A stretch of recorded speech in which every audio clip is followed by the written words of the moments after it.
오늘 본문인 아가서는 솔로몬 왕과 술람미 여인의 사랑 이야기입니다. 1차적으로 보면 그 두 남녀의 사랑 이야기처럼 보입니다. 하지만 그 너머에는 이스라엘 백성들을 향한, 그리고 저와 여러분을 향한, 그리고 온 인류를 향한 하나님의 구원과 사랑의 이야기가 담겨 있습니다. 그래서 유대인들은 유월절 절기 때 이 아가서를 낭독했습니다. 많은 성경 중에 특별히 이 아가서를 낭독한 것이죠. 여러분, 유월절은 어떤 절기입니까? 이스라엘 백성들이 애굽에서 종으로 살다가 하나님의 은혜로 구원받은, 건짐받은 그런 날을 기념하는 절기입니다. 내 힘으로 구원 얻은 것이 아니죠. 전적인 하나님의 은혜로, 하나님의 강권적인 역사하심으로 구원 얻었음을 기억하고 감사하는 절기가 유월절입니다. 그런데 그런 유월절 절기에 이 아가서가 낭독되었다라는 말은 이 아가서가 단순한 남녀의 사랑 이야기가 아니다라는 것을 이야기해 주는 것이지요. 당시 유대인들은 이 아가서를 들으면서 무엇을 떠올렸겠습니까? 자신들을 건져주신, 멸망에서 죽음에서 자신들을 구원해 주신 하나님의 은혜, 하나님의 구원, 그분의 사랑을 떠올리고 기억해 냈던 것이지요. 오늘도 우리는 이 아가서 본문을 통해서 동일하게 우리를 향한 하나님의 구원과 사랑을 살펴보려고 합니다. 하나님께서 태초에 천지를 창조하시고 에덴 동산을 지으셨습니다. 그리고 그곳에서 아담과 하와가 살게 하시죠. 이 에덴이라는 말은 큰 기쁨이라는 말입니다. 한마디로 에덴 동산은 기쁨의 동산, 기쁨을 누리는 동산이었던 것이죠. 그래서 아담과 하와가 그곳에서, 에덴 동산에서 기쁘게 생활을 합니다. 그렇다면 왜 에덴 동산이 기쁨의 동산이었을까요? 그들이 누렸던 기쁨은 과연 어떤 기쁨이었을까요? 우리가 삶을 살다가 힘들고 고된 일상을 살다 보면 가끔씩 이런 생각을 하게 됩니다. 저는 그랬던 것 같아요. 만약에 아담과 하와가 선악과를 따먹지 않았더라면 나는 지금 에덴 동산에 있었을 텐데, 그러면 이렇게 고생하지 않아도 되고 이렇게 걱정하지 않아도 되고 참 편하게 살았을 텐데, 이런 생각을 가끔씩 할 때가 있지 않습니까? 정말 그런 기쁨이었을까요? 먹을 것이 지천에 널려 있는 기쁨, 그렇게 수고하지 않아도 되고 그렇게 고생하지 않아도 되고 좀 안락하고 편하게 살 수 있는 그런 기쁨이었을까요? 이 에덴 동산에서 누리는 가장 큰 기쁨은 하나님과 함께하는 기쁨이었습니다. 그곳에서 이 아담과 하와는 하나님과 함께했고, 하나님과 함께 교제했고, 하나님과 이야기를 나누며 살고 있었던 것이지요. 그래서 그곳을 기쁨의 동산이라고 불렀던 것입니다. 사실 우리의 인생의 기쁨은 다른 것에 있지 않습니다. 하나님과 함께함이 곧 기쁨인 줄로 믿습니다. 세상의 모든 것을 가졌다 할지라도, 사람들이 부러워하는 그러한 삶을 살아간다 할지라도 하나님과 함께하지 않는다면 그것처럼 비참한 인생이 어디 있겠습니까? 반면에 그냥 일상적이고 평범한 삶, 아니 어쩌면 좀 고생스럽고 고통스러운 삶을 살아간다 할지라도 하나님과 함께한다면 그 인생이야말로 가장 아름답고 복된 인생인 줄로 믿습니다. 그렇게 여러분, 세상을 부러워할 필요 없습니다. 여러분, 세상이 부러우신가요? 세상이 가진 것, 세상에 누리는 것, 그것이 부러우신가요? 조금 부럽죠. 네. 하지만 그들이 우리를 부러워해야 되는 거예요. 그들이 하나님과 함께하는 우리를 오히려 부러워해야 되는 것이죠. 여러분, 하나님과 함께하는 것이 복인 줄 믿습니다.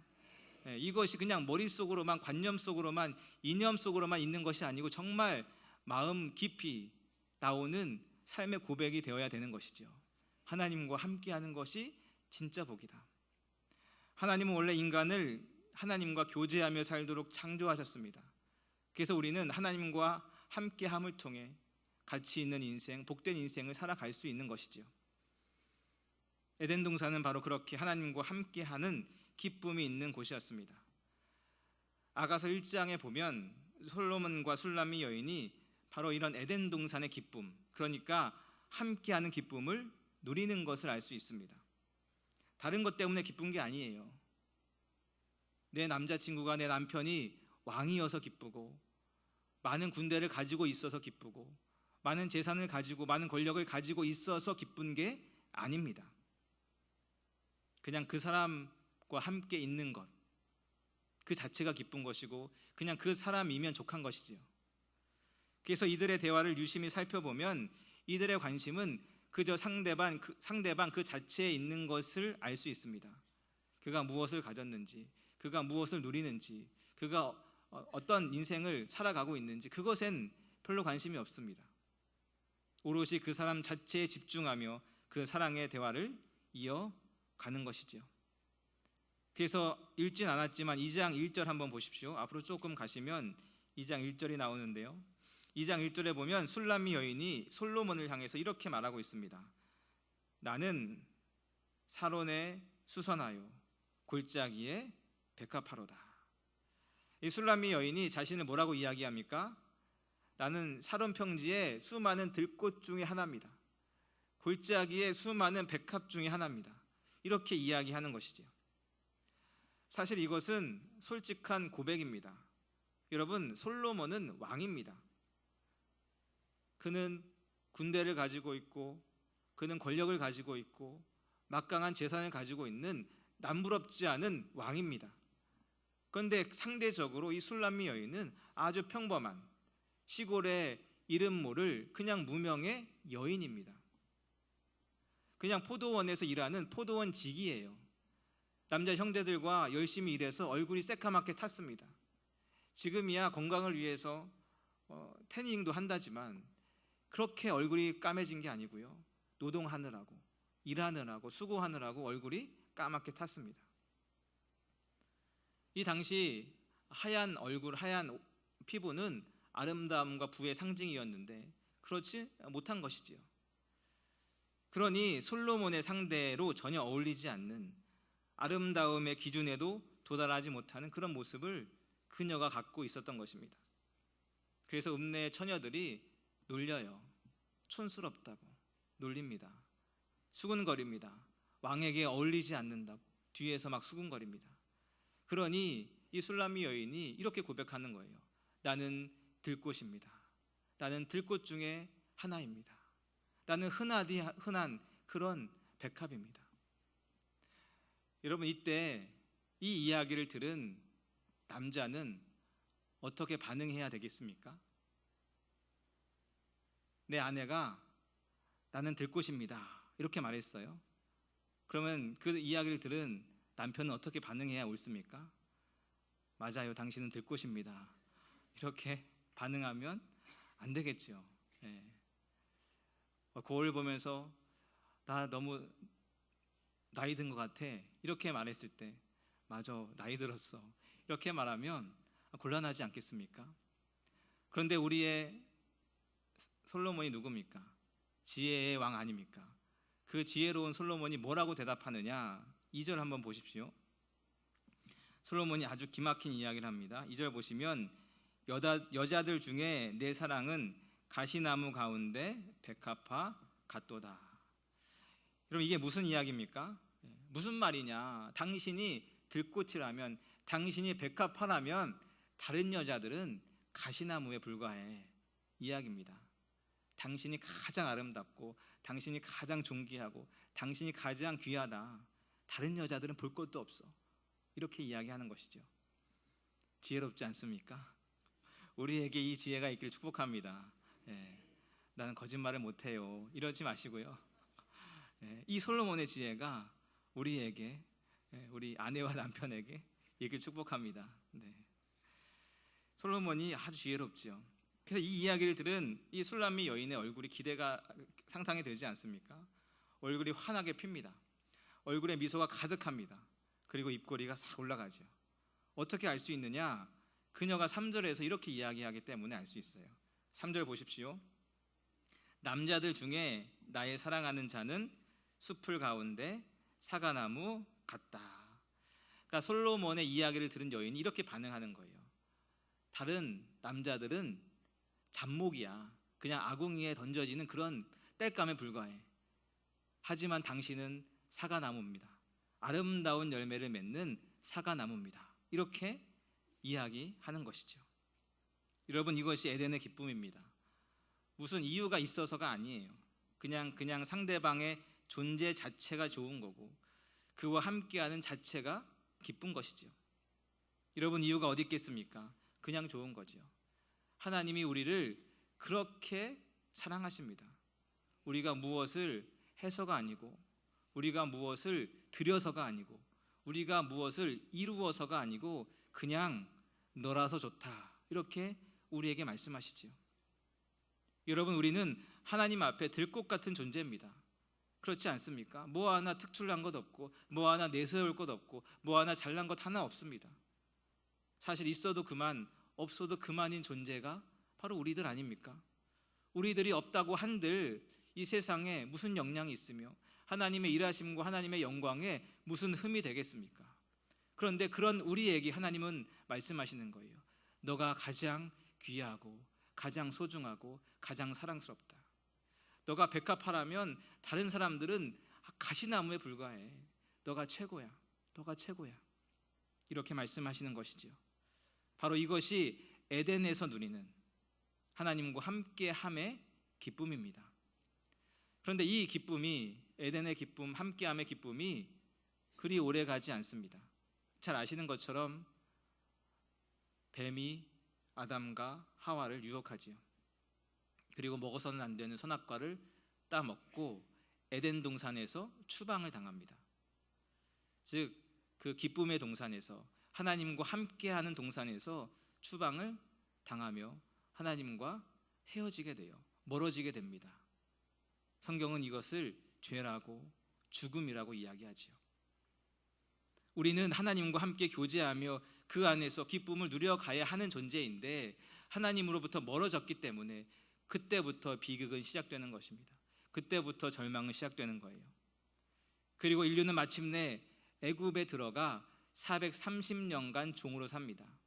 그것이 무엇을 말하느냐? 하나님이 떠난 삶이 어떤 삶인지를 보여주는 거예요. 그 땅에서 자유를 잊어버리고 종으로, 노예로, 절망과 고통 가운데 살아가는 것이지요. 하나님을 떠난 존재, 하나님 없이 살아가는 인생이 그렇다라는 것입니다. 아무리 좋은 것을 먹고 마셔도, 아무리 좋은 옷을 입고 남부럽지 않게 살아간다 할지라도 하나님 없는 인생은 애굽에서 종으로 살아가는 것과 같은 고통과 절망의 인생이다라는 것이죠. 그런데 하나님은 우리를 그렇게 살도록 그냥 내버려 두지 않으십니다. 그들의 고통에 귀를 기울이시고 마침내 하나님의 강권적인 역사로 그들을 애굽에서 건져내시지요. 그리고 성막을 만들라고 하시면서 말씀하십니다. 내가 너희와 함께하겠다. 하나님은 애굽에서 그들을 건져내신 이유가 무엇입니까? 하나님이 함께하시기 위해. 그동안 떨어져 지냈다면 이제는 내가 너와 함께하겠다. 이제는 내가 너희와 함께 거하겠다. 이 놀라운 구원의 역사가 아가서에도 담겨 있습니다. 죄로 인해 인간과 하나님이 단절된 것처럼 2장 7절까지 그렇게 사랑을 속삭이며 그렇게 사랑을 이야기하던 이 솔로몬과 술람미 여인이 헤어짐의 시간을 경험합니다. 이 7절과 8절이 단 한 절 차이지만 이 7절과 8절 사이에는 굉장한 시간의 간격이 있습니다. 이 시간 동안 그들은 잠시 헤어짐의 시간을 경험하는 것이죠. 그 이유는 정확하게 알 수 없지만 15절에 나오는 포도원을 허는 작은 여우처럼, 아니면 창세기에 등장하는 뱀처럼 이들의 관계를 깨트리는 누군가가 존재했던 것 같습니다. 그래서 이들은 잠시 헤어짐의, 떨어짐의 시간을 갖게 됩니다. 그래서 11절 한번 보십시오. 2장 11절 보시면 이렇게 되어 있습니다. 겨울도 지나고 비도 그쳤다. 그러니까 그동안엔 어떤 시간이었던 거예요? 겨울이었고 비가 내리는 시간이었던 것이죠. 이스라엘은 10월부터 4월까지가 우기면서 겨울입니다. 그러니까 하나님과 함께하지 못했던 그 시간, 이 솔로몬과 술람미 여인이 함께하지 못했던 그 시간을 이 우기 곧 겨울로 표현하고 있는 것이지요. 하지만 그 시간이 영원하진 않습니다. 왜냐하면 솔로몬이 이 여인을 만나기 위해 달려오기 때문이지요. 하나님과 우리의 헤어짐이 영원하지 않습니다. 왜입니까? 하나님이 우리를 만나기 위해 달려오시기 때문이지요. 그렇게 겨울이 지났습니다. 이제 봄이 옵니다. 이제 싹이 나고 열매가 맺혀집니다. 이제 구원의 날, 회복의 날, 신원의 날이 선포됩니다. 그렇게 에덴의 기쁨, 잃어버렸던 에덴의 기쁨, 함께함의 기쁨이 다시 그 가운데 주어지는 것이지요.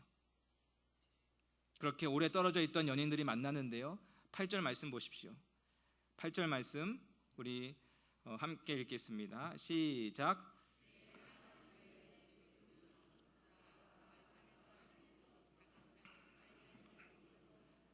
아멘. 그러니까 지금 여인은 집에 머물러 있습니다. 이렇게 집에 머물러 있는데 어느 날 사랑하는 이의 목소리가 들리는 거예요. 그 소리를 듣고 밖에 나가서 보았더니 저 멀리서 사랑하는 그 이가 달려오는 것입니다. 산을 넘고 언덕을 넘어 달려오는 거예요. 여러분, 그러니까 솔로몬 왕이 지금 목이 터져라 그 멀리서 들릴 정도니 얼마나 크게 외치겠습니까? 지금 목이 터져라 여인을 부르며 달려오고 있습니다. 세상에 어떤 왕이 이렇게 고래고래 소리를 지릅니까? 그런데 지금 그런 체면 차리지 않습니다. 홀로 외로이 주저앉아 헤어짐의 아픈 시간을 보내고 있을 사랑하는 이에게 걱정하지 말라고, 내가 지금 달려가고 있다고, 조금만 참으라고 그렇게 소리를 지르며 달려오고 있는 것이죠. 여러분, 어린 아이들이야 달리는 게 일상이지요. 하지만 사회적인 지위가 있는 사람들은 달리지 않습니다. 남들이 보는 눈이 있는데요, 내 사회적인 위치가 있는데요, 어디 달립니까? 그냥 점잖이 걸어가지요. 그리고 어차피 조금 늦어도 도착할 텐데 뭐 걸어가나 달리나 큰 차이가 없지 않습니까? 하지만 지금 솔로몬은 소리를 지르며 달려오고 있습니다. 사랑하는 여인을 만나서 위로하는데 조금도 지체하고 있지 않습니다. 단 1분 1초라도 빨리 만나기 위해서 온 힘을 다해서 달려오고 있는 것이죠. 자신의 신분, 자신의 위치, 남들의 시선, 그런 것은 아랑곳하지 않고 온 힘을 다해 달려옵니다.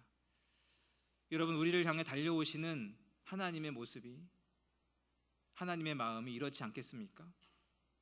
예수님이 제자들을 찾아가 부르신 것처럼, 예수님이 그 뜨거운 날 그 우물가에서 사마리아 여인을 만나기 위해 그곳에 가신 것처럼, 삭개오의 집에 그날 머무신 것처럼, 애굽에 있는 백성들을 건져 내신 것처럼, 하나님은 주님을 알지 못하고 주님과 멀리 머물며 멸망 가운데 있는 우리에게 친히 달려오고 계신 것이지요. 소리 지르면서 내가 곧 달려간다고, 걱정하지 말라고, 염려하지 말라고, 조금만 기다리라고 그렇게 외치면서 우리에게 달려오고 있습니다. 여러분, 주님의 그 음성이 들리십니까? 주님의 그 모습이 보이십니까? 더군다나 솔로몬이 사랑하는 여인에게 달려가는 그 길은 평탄한 길이 아닙니다. 잘 닦인 그런 도로가 아니지요. 8절 보십시오. 그가 무엇을 넘어옵니까? 산을 넘고 언덕을 넘어옵니다. 그러니까 하나님이 우리에게 달려오시는 길도 마찬가지예요. 하나님과 우리 사이를 가로막고 있는 그 거대한 산을 넘어서 오시는 것이지요. 그 산은 무엇을 의미하겠습니까? 하나님과 우리 사이를 막고 있는 그 거대한 산은 바로 죄를 의미합니다. 아담의 죄, 인류의 죄, 그리고 나의 죄가 거대한 산이 되어 하나님과 나 사이를 가로막고 있는 것이지요. 그래서 초대 교부들은 본문에 나오는 산을 그리스도의 십자가로 넘었다라고 설명하고 있습니다. 하나님과 우리 사이를 막고 있는 거대한 산이 있습니다. 우리는 그 산을 우리의 힘으로 절대로 넘을 수 없습니다. 그래서 발만 동동 구르고 있을 뿐이지요. 그런데 하나님이 그 산을 친히 넘어 우리에게 달려오시는 것입니다. 어떻게요? 예수님의 십자가 보혈을 통해서요. 하나님은 그 산을 넘어 우리에게 오시기 위해서 그 산 꼭대기에 십자가를 세우셨습니다. 그리고 그 십자가에 자신의 아들을 내어 주셨습니다. 하나님은 그렇게 우리를 만나기 위해 달려오시는 것이죠. 우리를 향해 달려오시는 그 하나님의 모습이 상상이 되십니까? 예수님을 십자가에 내어주시며 자신의 아들을 희생하며 달려와야 하지만 조금도 주저함이 없습니다. 조금도 고민하지 않습니다. 조금도 지체함이 없습니다. 기쁨으로 그렇게 빨리 예수님을 내어주시고 우리에게 달려오시는 것이지요. 그리고 달려오셔서 뭐라고 말씀하시느냐? 10절 말씀, 우리 함께 10절 함께 읽겠습니다. 시작. 나의 사랑하는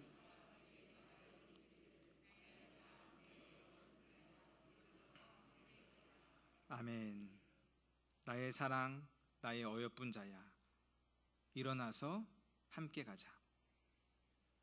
하나님이 우리에게 달려오셔서 손을 내미시며 그렇게 말씀하시는 거예요. 그 모습이 솔로몬의 모습을 통해 반영되고 있는 것이죠. 솔로몬은 여인을 향해 나의 어여쁜 자라고 말합니다. 객관적으로 보면 어여쁘다 말할 수 없습니다. 지위적으로나 외모적으로나 그리고 출신적으로나 무슨 기준을 들이대도 어여쁘다라고 말할 수 없습니다. 하지만 솔로몬은 그녀를 가장 어여쁜 자로, 가장 사랑스러운 자로, 가장 존귀한 자로 그렇게 부르지요. 그러니까 실제적으로 가장 예쁘고 가장 똑똑하고 가장 세련된 여인이 솔로몬의 지극한 사랑을 받는 것이 아니고요, 오히려 전혀 반대되는 무명의 여인, 누가 봐도 왕비가 될 수 없는 그런 여인. 하지만 솔로몬은 그 여인에게 손을 내밀어 나의 사랑하는 자야, 일어나 함께 가자, 이렇게 초청하고 있는 것이죠. 여러분, 일어나 함께 가자라는 말은 청혼의 이야기입니다. 그러니까 지금 솔로몬이 이 여인에게 청혼하고 있는 것입니다. 지금 하나님이 우리에게 뭐하고 있다고요? 청혼하고 있는 것입니다. 하나님 없이 살아가는 그 죽음의 삶에서 일어나 이제 나와 함께 가자. 평생 나와 함께 살자. 이제 우리 평생 헤어지지 말고 떨어지지 말고 내 손 붙잡고 함께 가자. 이렇게 우리에게 손을 내밀어 청혼하시는 것이죠.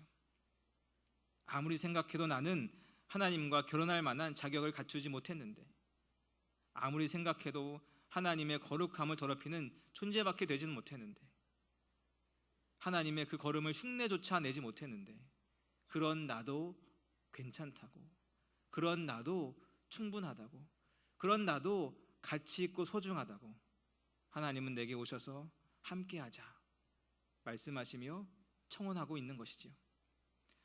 그래서 실제로 하나님은 이스라엘 백성들을 애굽에서 건져내신 다음에 신의 산에서 신의 언약을 맺습니다. 그것은 결혼식을 하는 거예요. 결혼식을 신의 산에서 하고 있는 것이죠. 그렇게 하나님은 영원한 이스라엘의 하나님이 되시고 동일하게 영원한 우리의 하나님이 되시기로 작정하시고 약속하셨습니다. 절대로 우리를 떠나시지 않고 절대로 우리를 버리지 않겠다, 그렇게 약속하신 것이지요.